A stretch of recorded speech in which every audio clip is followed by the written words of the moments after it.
میرے بھائیوں، پچھلے جمعے میں نے آپ کے سامنے گناہوں کے خطرناک نتائج کا ایک سلسلہ شروع کیا تھا، تو آج انشاءاللہ اسے مکمل کریں گے۔ میں نے بتایا تھا کہ جب انسان کوئی گناہ کرتا ہے تو اس کے نتیجے میں جو انسان کو نقصان ہوتا ہے اس کو ہمیں ضرور سامنے رکھنا چاہیے، کیونکہ جب ہمارے سامنے نقصان ہوگا تو ہم گناہ سے بچنے کی کوشش کریں گے۔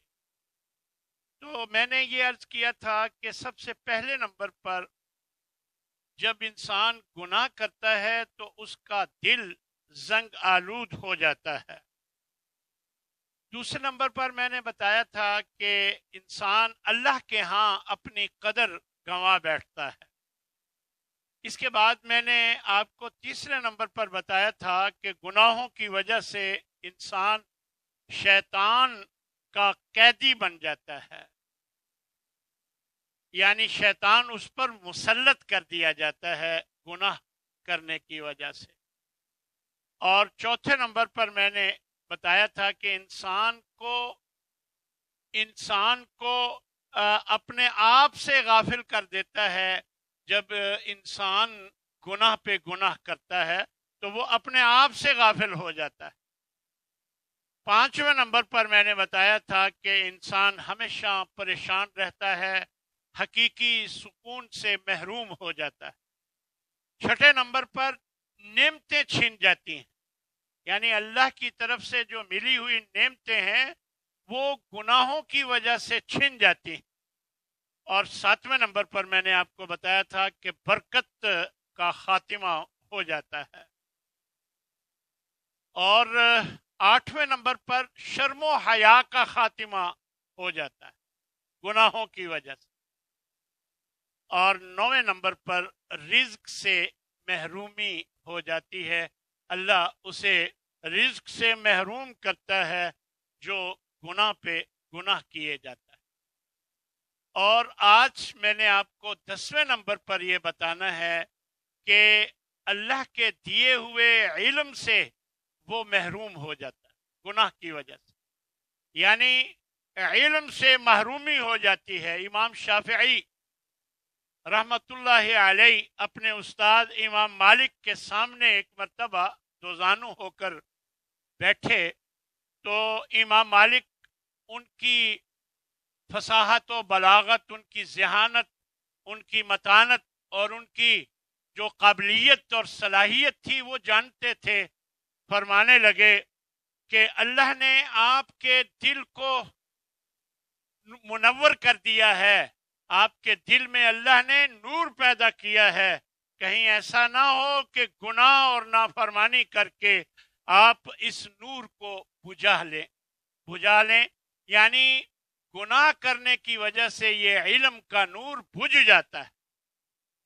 اور ویسے بھی امام شافعی کا ایک شعر مجھے یاد آیا، وہ فرماتے ہیں شکوت الی وکیع سوء حفظی، میں نے اپنے استاذ کو اپنے حافظے کی خرابی کی شکایت کی، فاوصانی الی ترک المعاصی، تو انہوں نے مجھے وصیت کی کہ تم گناہوں کو چھوڑ دو۔ فإن العلم فضل من الہ، کہ بے شک یہ جو علم ہے یہ اللہ کا فضل ہوتا ہے، وفضل اللہ لا یعطی لعاصی، اور جو اللہ کا فضل ہے وہ کسی نافرمان کو، گناہگار کو نہیں ملتا۔ تو اس لیے گناہوں کو چھوڑ دینے سے اللہ ان دلوں کو منور کرتا ہے، اور اگر انسان علم حاصل کیا ہوا ہے اور وہ گناہوں میں لگ جاتا ہے تو وہ نور جو علم کا ہے وہ ختم ہو جاتا ہے۔ اس کے بعد اللہ تبارک و تعالی نے ایک بات بیان فرمائی ہے، فرمایا وما اصابکم من مصیبت فبما کسبت ایدیکم ویعفو عن کثیر، تمہیں جو بھی مشکل پہنچتی ہے، تمہیں جو بھی تم پر مصیبت آتی ہے، فبما کسبت ایدیکم، یہ تمہارے اپنے ہاتھوں کا کیا دھرا ہوتا ہے۔ یعنی معلوم ہوا کہ گناہوں کی وجہ سے انسان مشکلات میں اور مصائب میں گھر جاتا ہے، گویا مشکلات اور مصائب کے پہاڑ اس پر ٹوٹ پڑتے ہیں۔ کہیں گھریلو مشکلات ہوتی ہیں، کہیں کاروباری مشکلات ہوتی ہیں، کہیں ذاتی پریشانیاں ہوتی ہیں، بس گھبراہٹ ہی گھبراہٹ، ہر طرف مشکلات ہی مشکلات۔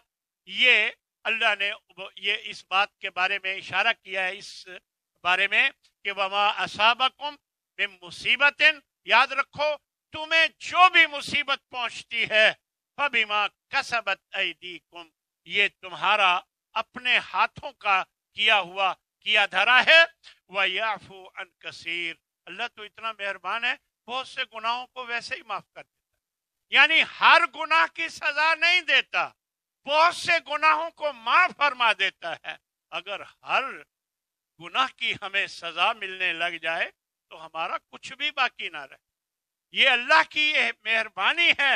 وَيَعْفُو عَنْ كَثِيرٍ، بہت سے گناہوں کو اللہ معاف بھی کر دیتا ہے، لیکن کچھ گناہوں کے بدلے انسان کو مشکلات، مصائب، پریشانیاں اس پر آ جاتی ہیں۔ 12ویں نمبر پر انسان کی نیکیاں برباد ہو جاتی ہیں گناہوں کی وجہ سے، یعنی نیکیاں کی ہوتی ہیں لیکن وہ برباد ہو جاتی ہیں گناہوں کی وجہ۔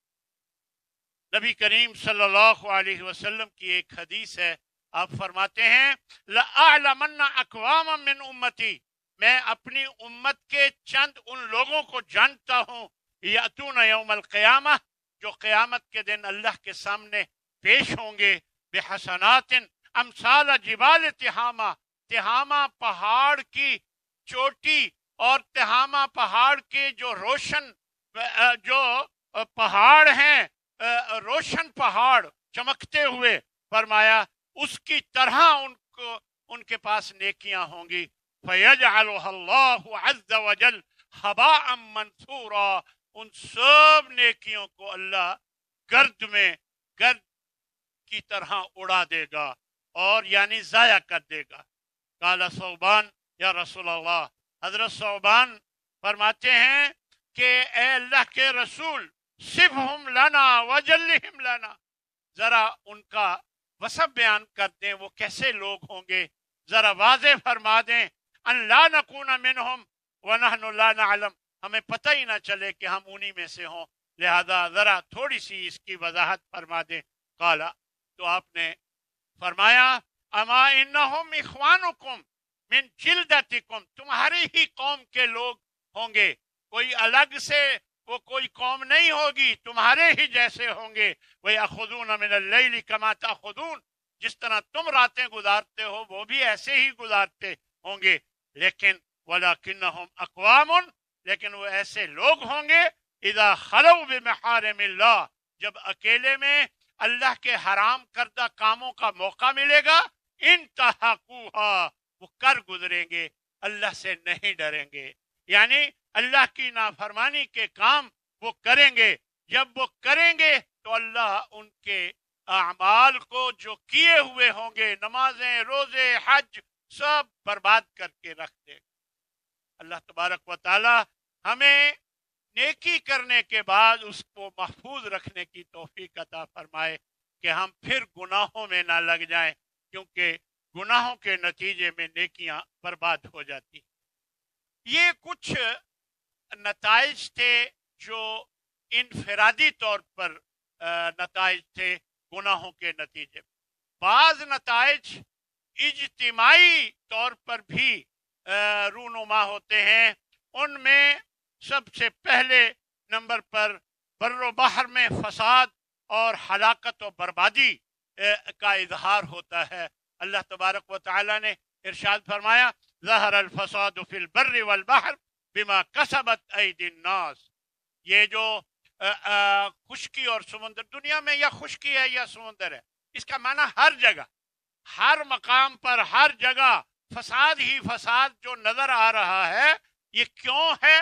بما کسبت ایدی الناس، یہ لوگوں کے ہاتھوں کا کیا ہوا ہے، اس لیے اللہ تبارک و تعالی نے لیذیقہم بعض الذی عملوا لعلہم یرجعون، اللہ ان کے بعض گناہوں کی انہیں سزا دینا چاہتا ہے تاکہ وہ واپس آ جائیں، حق کی طرف واپس آ جائیں، اللہ کے حکم کی طرف واپس آ جائیں۔